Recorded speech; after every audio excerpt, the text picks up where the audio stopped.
All right, Hans is coming back in right now. I'm gonna have a seat for him. Back. Okay. All right, that was great. Also, I want to know.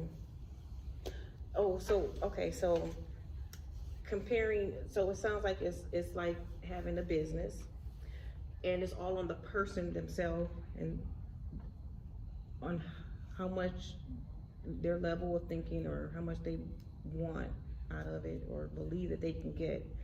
But I'll say like having a small church in a small town, um, and that's where they wanted to stay for all those years versus the big mega churches. So when you have the small one, nobody's really talking about you. You know, they come in just the neighborhood. But when you get the big mega ones, now you got more people looking at you. Now they want to count, you know, this and that, and what are you doing with the money? Why do you have an airplane and all this? And it sounds like the same thing because they're engulfing themselves in their business and they spreading more of the word, more international. It's just the same thing. Sounds like with the drug business. And okay, I understand that. Okay. So why is money such a magnet come so fast in that? Like, why is it that it comes so fast? Because the supply and the demand for it is so high. It sells itself. When you got a product in the regular world, you have to let the world know that you have this product. You have to let the world know what the product is going to do for them. You have to sell it to them. You have to give them a reason to want your product. You don't have to do that with drugs. Drugs already, everybody know who deals in this life. They know what the drug's going to do for them. They know that it's already marketed. It's marketed just the fact that it's drugs. You know what I mean? So you don't have expenses. You don't have to. Only thing you have to do is let people know you have it. You don't have to sell it. You don't have to say, well, I got this great product over here and this is what it can do for you. You don't need a commercial. You know what I mean? All you need is somebody, a friend to tell a friend, every friend keep telling another friend that you got it, and eventually they coming to you. And then also other people inside of it, they go to jail, they get locked up. People need it. Drugs is a need to people. It's not a want where your person is right. You know, I got a drug habit, and I need this. This is how it is for them. It's not like, oh, well, I could go to Burger King, but I could also not go to Burger King, and I'm still straight. No, I need crack. If I don't get heroin, I'll die. You know what I mean? Like, I need this stuff. Like, it's a physical. It became physical to them now. So there's no way. It's a recession-proof profession because there's no way that people can just, you know, write it out of their budget. You know what I mean? So yeah, drugs is like, that's what it is. You know, you don't have to do much to sell drugs. You know what I'm saying? The only thing you have to do is be able to handle money. That's the biggest thing because you're getting the money so fast and it's a false sense of money. You don't have the money that you think. People see a lot of drugs, but a lot of money coming in out of drug dealing, but it's not your money. That money belongs to the game because you have to re-up. You have to have money for if you go to jail because eventually you're going to get arrested unless you're just one of the very, very, very rare lucky cases that just don't get arrested. Even if you do it on a small level, you're going to get arrested. You got a lawyer fee, you're gonna need bond money. If you can't bond out, your family's gonna spend your money, your girls are gonna spend your money, commissary's gonna spend your money. So it's so many different things that's gonna knock at that money that people think, oh, he's scrapped, he got this, he got that. Actually, no, he's in possession of it. He's in possession of that money, but that's not his money. That money belongs to the game, and he will eventually give it back unless you just become, you know, one of those rare cases. But yeah, that money comes really fast because it's already set up for you. Everything's set up. Just imagine you buying into a franchise. They come in and they give you the advertisement. And the only thing that needs to be known is that you're in such and such location, and this is where you can come and find it. because we got it. The best or the worst, whatever. That's the only kind of advertisement you probably gonna get with person. Well, he got this and that. It's good, or he got this and that. It ain't that good, or it's garbage. But they gonna say you got it. So it's already promoted and marketed. Okay, that makes okay. I see.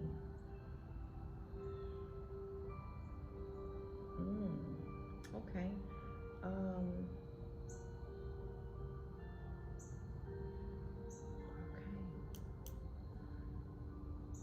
Wow. That answers. That takes off a lot of labels that I'm sure myself and other people are probably thinking. But okay, so another question. You really broke that down. Okay.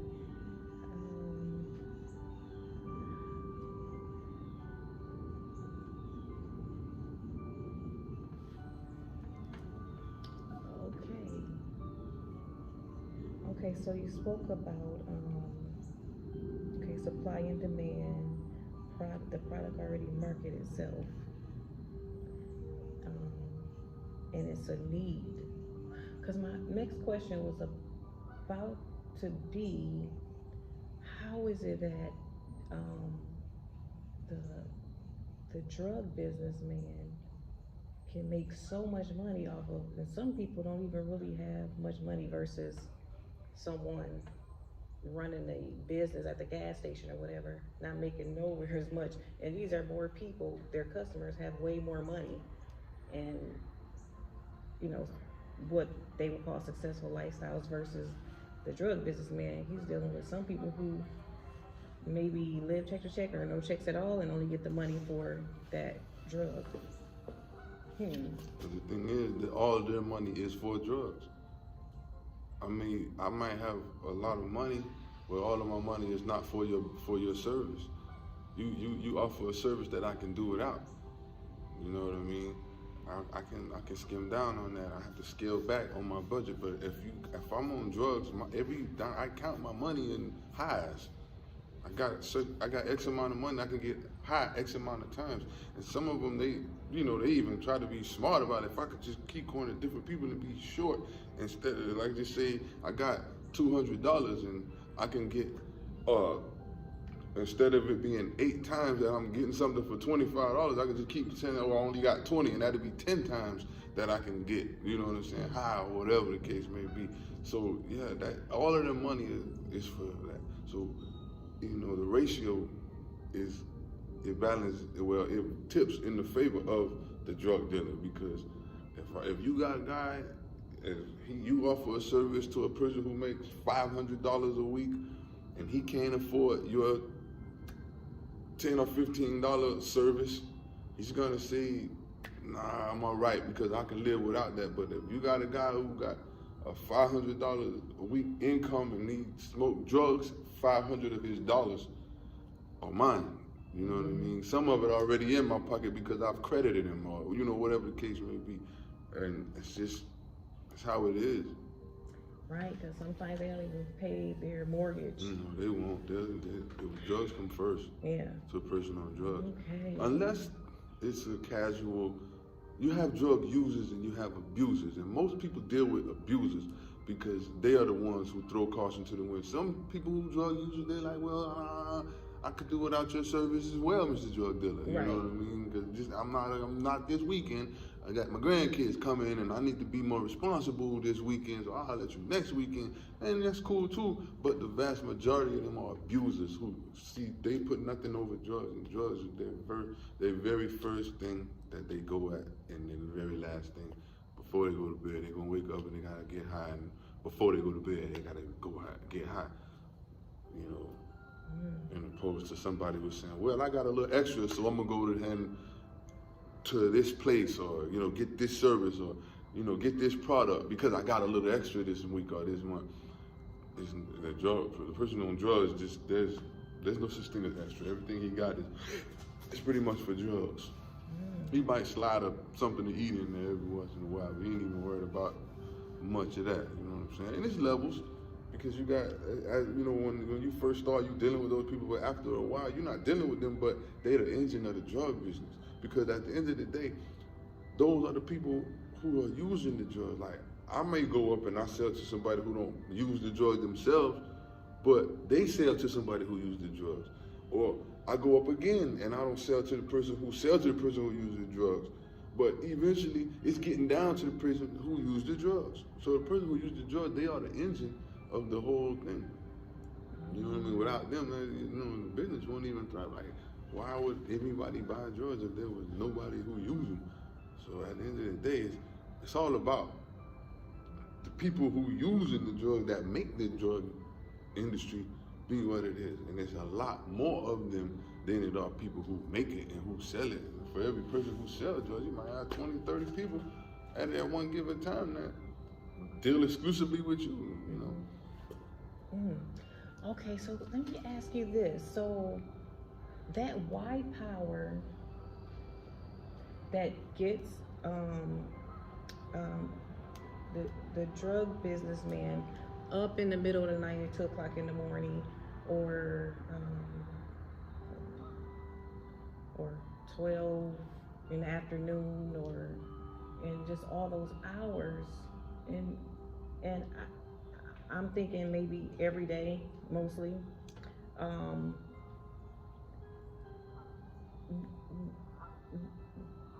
Why is it that, why is it that that same guy, like when he's working for a company, he don't have that same like type of motivation? Because that company is not going to get him everything he needs like that. That company is going to really not even appreciate him. That company is going to work him and work him and work him, and he's going to, at the end of the day, he's going to have a hurt back, and he's going to be looking at a check that he's not satisfied with. And it's just like, man, I did all this for some guy who drives up in the Bentley and tell me I missed the spot. You know what I mean? And it's like, I understand. Okay. All right. So, do you, okay, so I'm gonna ask from this point. So, Mr. Drug Guy has a false sense of money. Well, no, he don't have a false sense of money. It's a false sense of money because it's spoken for.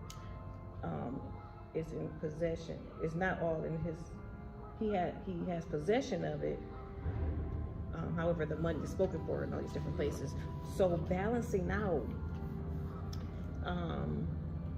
So like, say if he got a business of doing something that he loved to do, maybe he won't be in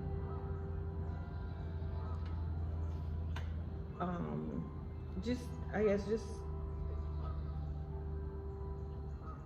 versus, you know, the drug business, doing something he loved to do, but making his own business. He's not working for somebody else. He's doing the thing that he loved to do. He's made it into a business. And he starts small. You know, he don't have to start, you know, big or anything, but he starts small. Okay, how can he, I don't know what I want to ask. How can he have that white power, or why don't he have that white power? Because I kind of think that we all have dreams. So that dream that he have, you know, or that thing that he knows he's capable of doing, why not? I don't say he can't, but why does it not really make sense to take all that white power where we're getting up, working till 2, 3, 4, 5 o'clock in the morning, putting all that energy because I'm into this other thing that looks like it may not get the money as fast, but, and tell me why that won't work or something. It does.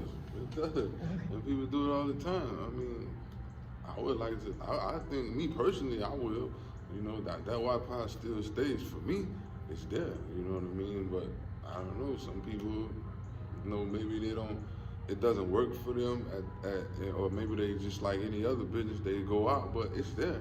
That same white power is there, that same determination is there, you know what I mean? And they really, they want to do it, you know what I mean? And they do it. A lot of people do it. Like most of those guys who you see, that, you know, they did it. You know, they stuck it out, and you know what I mean?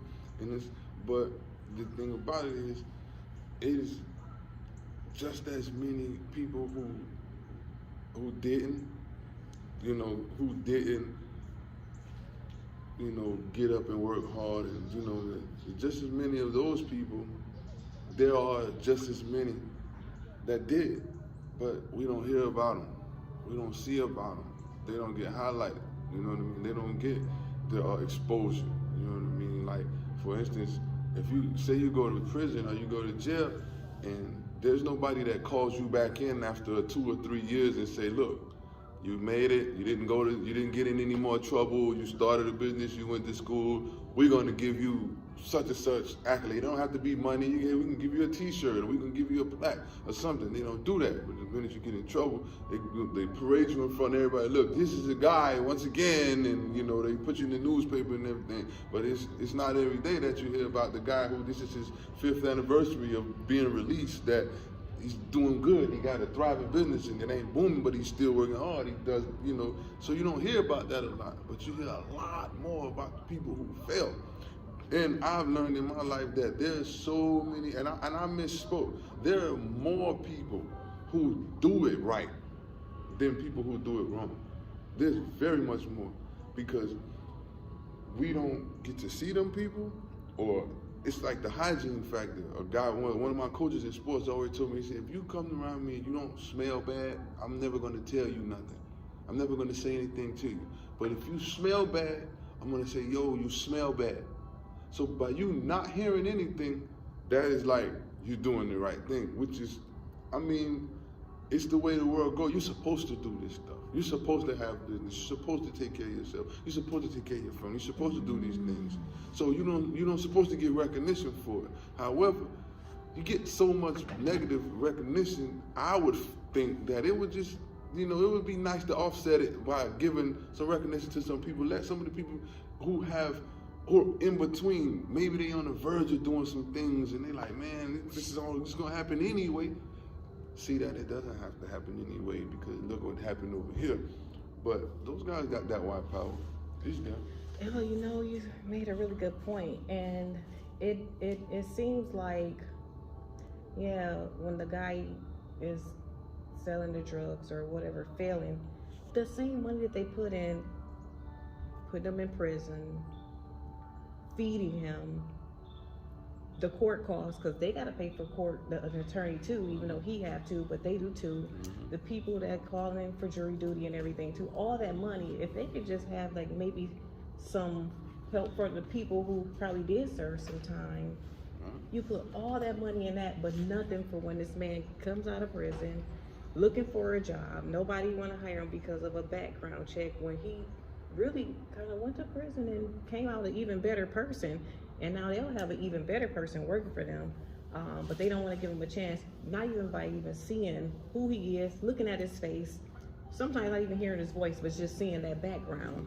And but the system, all the money that they put into taking him to court and putting him in jail, and then they paying, because now it's a child without a father. Well, you don't have any children, but some people have children, and then now the mother may go on welfare. That's more money in the system.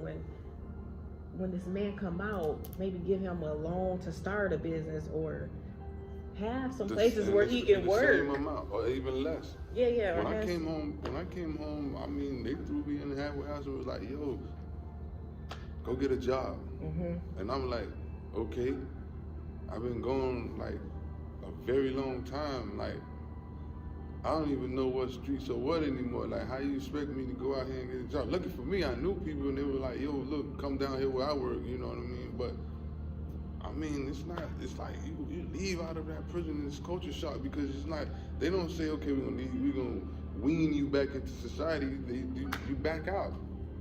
The day you left, and everything that took place in between doesn't even matter to them. It's like it's the next day in your life. You was on pause, you was on timeout, and now boom, we push play again. So if you left in 1990 and you come back in 2019, in your mind, it's 1990 because that's all you know. You don't know that house, that store's not there no more. That is an expressway now. You don't know you can't take this route. You don't even know that you're looking for a key to put in the ignition. And he's like, where's the ignition? It's like, yo, just push that button. He's like, what? You're amazed. Everything's outdated. Nothing is like it was. So now it's like, how you want me to come out here and function like this? But you have to. Because at the end of the day, life is so much bigger than the system. That's why I separate myself from the system. I don't put them in the position to be responsible for my development or, my progress, because it's not up to them. Mm-hmm.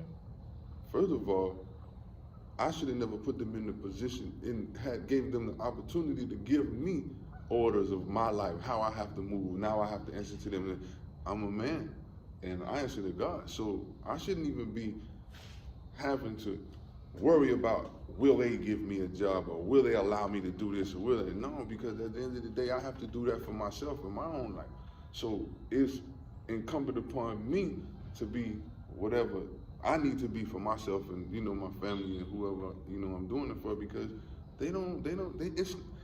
it would be nice in a perfect world if they did it, but it's not their obligation. Their obligation was to confine me, hold me for the amount of time that was allotted for me to do a sentence, make sure that I don't escape or leave or get hurt, fed, and release me. Mm-hmm.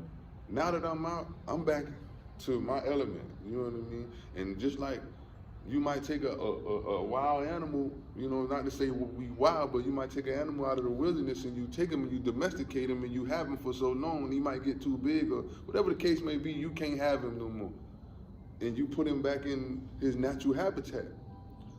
It's not your responsibility to say, hey, look, all y'all animals out here, man, leave him alone and let him get some food and, make sure. It would be wonderful if the other tiger said that's cool, or the lion said that's cool, he was over there, so he did have a rough time because he was staying in the house with those humans.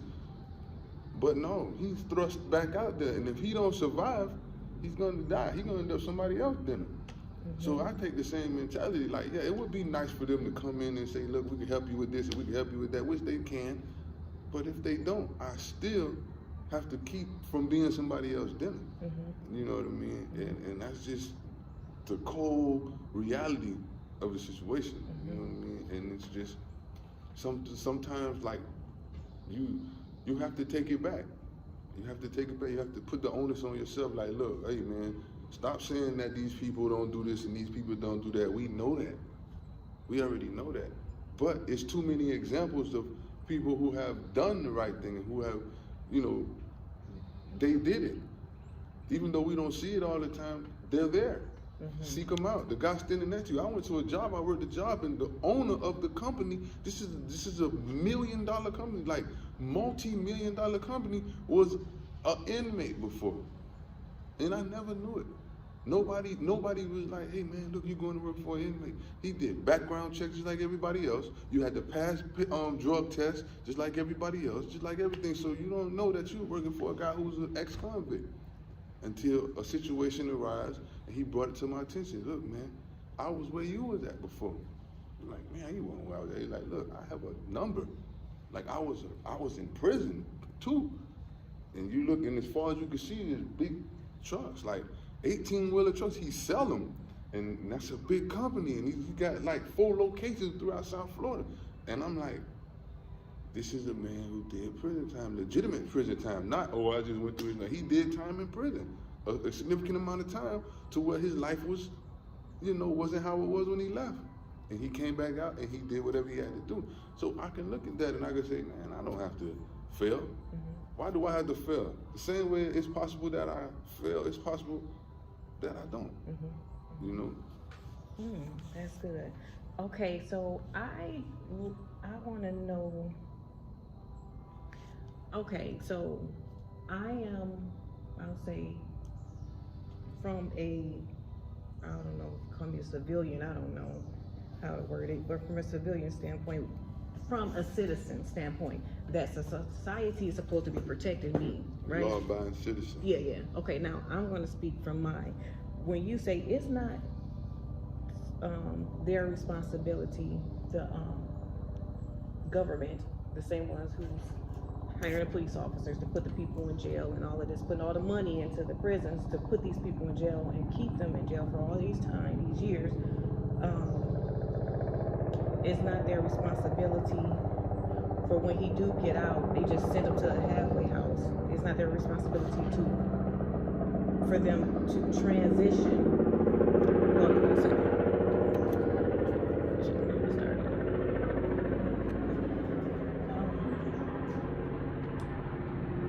So, from a law-abiding citizen,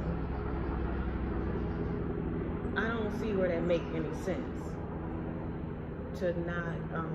And I'm just gonna speak on it, and and then I like to know your thought back on my thought.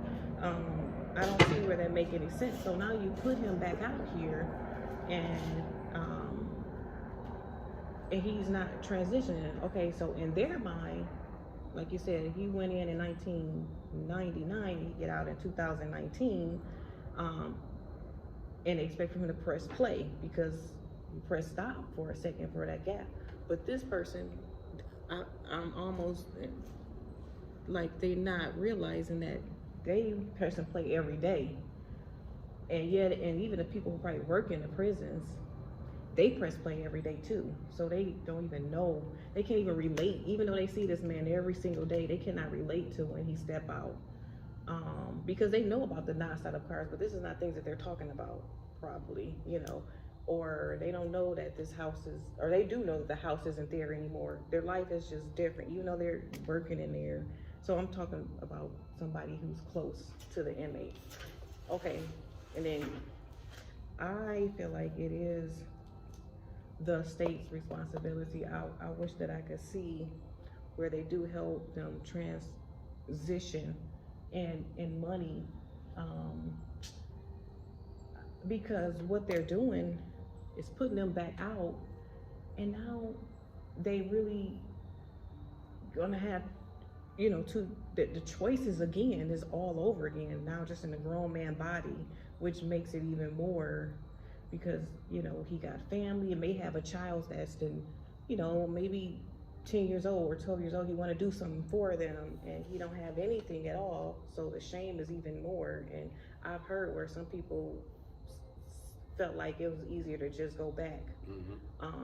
And the system will be so welcoming to take them back with as much money as it takes, instead of having like a long something set up, maybe even a facility where they get to work at for 10 years or however long we accept inmates to work here. And as long as they go by certain things, just like they did in prison, they can monitor them, pay all the money to monitor them, put them through the program so that they can get out early. Why can't they have something like that in society for them to work? Okay, maybe you're not gonna have the biggest whatever house, I don't know, but I feel like it should be the government's responsibility to have that option available, because the way they do the background check, because they're the ones who set up this background check thing to where employees have a right to not hire them. It is a discrimination. Okay, so they're the one that have that limit, that thing tighten on their soul. Do something about it. I'm not putting the blame on anybody or anything like that, but that's just what it is. Yeah. I mean, at the end of the day, what you're saying is true in the perfect world. Not even the perfect world, but in the better world. But the fact of the matter is, we live in a world where people are. They didn't lock us. It's supposed to be called for correction. They didn't lock us up for correction. They locked us up to take us out of the street so that we don't get too big for our britches. That's the whole thing. This is the politics of the situation. That's when this comes into play. We're not arrested because we want to take you and make you a better person. Now they offer things where you can take control of your own situation, where you can take advantage of these situations and help yourself. But they don't care if you don't. It's really not. Who cares? I mean, at the end of the day, all I'm trying to do is law and order. I'm locking you up because you're taking on the role as a drug dealer. Guess what you're doing? You're taking on the role of a doctor, a physician, a pharmacist, and a provider. And all of those. Because you, first of all, it is a legal drug to get any feeling that any illegal drug gives you. So I don't have to go to the doctor because I already know how I feel. I don't have to go to that specialist that doctor sent me to. I don't have to go to the pharmacist and be like, boom, I need such and such prescription, and then I don't have to pay for refills and all that. So I could just go and get me whatever, a pill, a smoke, a snort, or whatever, and I get the feeling that I need without having to go with all these people. So, okay, you're too big for your britches. That's also another reason for the money gap. You know what I mean? Like, you getting too big for your britches. So I'm locking you up because you can take it past drugs. Everything that's a crime, this country was pretty much built on. So if I'm doing something and if I built a whole empire off of certain attitudes and certain behaviors, that means I cannot let nobody do those same behaviors. I have to crush it, have to stop it, because guess what? That means you're putting yourself in a position to oppose me. If you get big enough, you have to get really big because these some bad boys, but you putting yourself in a position of direct opposition. That's why when they go to court, I was in federal prison, so it was the United States of America versus Hans Maximus. It wasn't the victim of my crime. You can go and not just drugs, any crime you do, you go and break in somebody's house. It will not be you versus that person. It's going to be you versus the state of whatever, or you versus the United States of whatever, because you putting yourself in position to oppose these people. So yeah, it would be nice for them, you know what I mean, and they should have things in order. But at the end of the day, the only thing they worry about is population control. You not going to be doing what we got these laws saying you can't do. Now we're going to help you out because, you're misguided. So here go some programs. Take advantage of the programs. Hopefully you stay in touch with your family while you at, and they bring you up to speed on what's going on in society. Then when you get out, we're going to send you to the halfway house where you halfway in and halfway out. It's up to you to take advantage of these opportunities, you know what I mean? Find you jobs or whatever. But if you don't, we're going to scoop you back up and put you back in, because that's another money we can make. You know what I mean? So it's not, their whole plight is not for us to be corrected and rehabilitated and all that. That's not their plight, because it's a revolving door. Like, these people want you to keep coming back and everything, but if you don't want to keep coming back, we will give you material, and we will give you programs that you can take advantage of, and you take it for what it's worth. Because some of the same programs that I took, other people took and got absolutely nothing from it, because they didn't want it, they didn't see it, it wasn't for them. And some of them come back, some of them didn't, but the majority of them, they was in and out, you know what I mean, revolving door. So it's there for you. It's like, look, here go Mr. Horse, here go the water. You can drink it if you want to. We're not forcing you to drink nothing, but at the end of the day, you need to get back out there, because we done with you. So on your way out, you can get you some of that water and go on back out there in Derby and run some more, because it's on you now. You know, it would be nice. It would be very nice if they would come in and just do that for the people, but it's like, that's a whole stream of revenue that you're knocking out. You're taking away from them. Why would I do that? Why would I, You're right. why would I rehabilitate you and put you in a position where you're not coming back? then you teaching your kids not to come back. This is a billion-dollar, multi-billion-dollar industry right here. You're talking about one of the biggest industries in America is prison. And not just the prison itself, the dealings inside of a prison. All of the endorsements that prisons have, the shoes, the clothes, the commissary, the fake programs and the real programs, and all of this stuff that goes into that. You know what I mean? You this is a big business. So why would I fix it? That makes sense.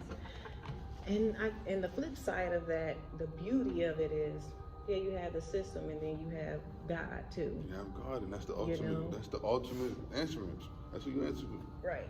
And yeah, because it starts with you, and yeah, and it's not up to them.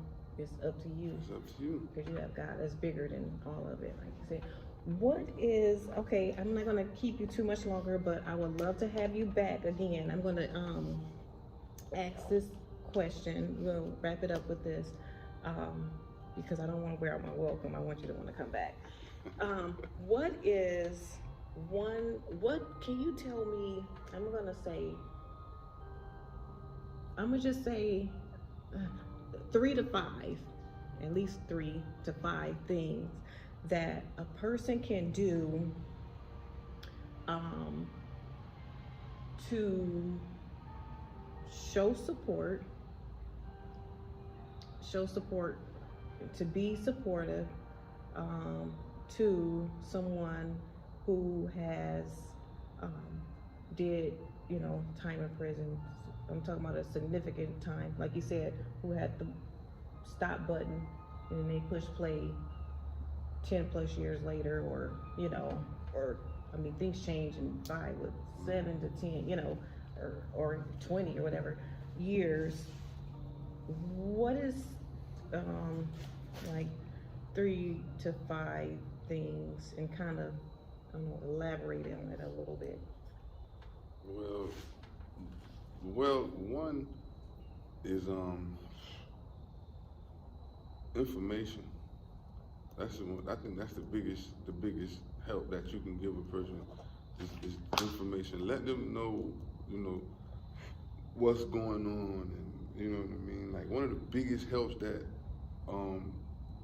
I received was from family members that took me to places to secure documentation that I needed, ID, birth certificate, legal documents that you're going to need, and riding you around and showing you things and telling you, this is how it is here and this is how it is there. You're still going to make your own decision, but just giving you some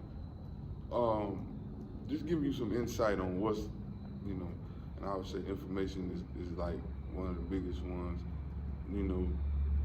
Also, I think that understanding is a big one. Understanding, try not to force nothing on a person that just, because he's already dealt with being in a confined situation. So he's gonna need to breathe, you know what I mean? So some of his actions might seem out of the ordinary or something, you know what I mean? You speak to him or whatever, but just give him time to work it out and figure it out for themselves. And not necessarily time, give them space to figure it out. And honesty is the biggest also. These are like cold big ones, not in any particular order. It's like these are cold number ones in honesty, you know what I mean? Even if it's a tough one, you gotta tell them, look, man, this has to happen, and you need to do this, and I know you're upset in the way I'm telling you, the way I'm telling you, or what I'm telling you, not necessarily the way, because you want to try to always approach it in a good way, whatever way that it get to the person, but you want to let them know, okay, what you're doing. It's like a coach, man. What you're doing, we want to win, and what you're doing is not going to allow us the opportunity to win. You're not giving yourself the best opportunity to win. So I think always the power of suggestion is strong. So always suggest these things. I think maybe it'd be in your best interest, or had it would have been me, I would, such and such, or X, Y, Z. But that honesty is big. Not letting the person drift too far off course. You know, it's like, hey man, tighten up. You know what I mean? I think that is very, very, very big. You know what I mean? And just that. And at the end of the day, love. Those, everybody need love, but just the fact that a person know, that, look, first of all, this person is willing to tell me anything that I need to know, point me in any direction I need to go, and go with me. You know what I mean? However, if I mess up, they gonna let me breathe. They ain't gonna breathe down my back. You know what I mean? They gonna give me the space to operate in the area the way I need to operate to do, you know what I'm saying, however I need it done. But they not gonna let me fail because they gonna talk to me, they gonna be honest with me, you know what I mean? And they gonna tell me what I need to tell you, even if it's hard to hear. And at the end of the day, I know these people love me, and that's why they're doing it, and they tell me and they show me. And that's like a whole package right there, you know what I mean? That's just like, anybody who can't do it with that, they might need the extra, help or whatever. But that should be a person could get that right there in the nutshell. That should be all right. You know what I mean? Some faster than others, some slower than others, but that should be all right. Okay, and you say that care package offers more value than even the system trying to give them a loan afterwards, or even the background check stuff. Because if you get a loan, you don't know what to do with the money. You might think you wanted to do this, or you get that loan, and somebody coming, you're gonna get a car. You're gonna get a house, or not even a house. You're gonna get a car. You can get you some nice clothes. You can get you some stuff that you always was thinking, man, I wanted that. Now they gonna put the loan. They put the loan in your hand, and you got the money to do it. And it's just like, a lot of people get out and people throwing money, thousands. Yo, man, here you go, boom. They blow it immediately. Go get things that they always do. Because when we locked up, a lot of people make lists. When I get out, I want to do this. I want to eat this. I want to eat that. I want to do this. I want to go here. I want to go there. And you give a person enough money, he's going to knock that whole list off as fast as possible. You know what I mean? And then you're going to look back and say, man, I didn't really plan it out. But if you got somebody there telling you every step of the way, look, you need to get a job, or you need to do this, or you need to do that, or, let's go over here. Hey, you might not want to get that because I know another store, they got some stuff that's pretty good, and it may not be, but you can wait for that later because it's always going to be there. And by the time it be there, that what you got right now is going to be out of style anyway. Fashion is old as it takes for something else to come out. And it's over with. So you got that person now, you know what I mean? Then you also got that person saying, listen, man, I'm telling you, I'm trying to tell you, you can make your own mistakes if you want to, but you're making a mistake. It's invaluable. You know what I mean? And then, if they wrong, being able to say, you know what, my bad. I'm proud of you. I thought you wasn't gonna be able to handle that. I had a misconception. I'm proud of you. I love you, man. You're doing your thing. It's big, and it's gonna make the person want to strive. So yeah, cause that loan, you're gonna blow it. Wow, I really appreciate your thoughts and your perspective, because it's even better than what I was thinking. I think I would rather have that too, because at the end of the day, you do have God, and we do what He say. He say He's a God that will not lie. And that's what we have to depend on. And and you can ask for things differently. Yeah. Wow, that's pretty awesome.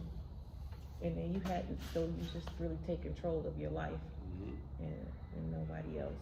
You're not allowing somebody else, which is better because you can grow way bigger. You don't owe nobody. Yeah. You don't have to pay none of that back. Right.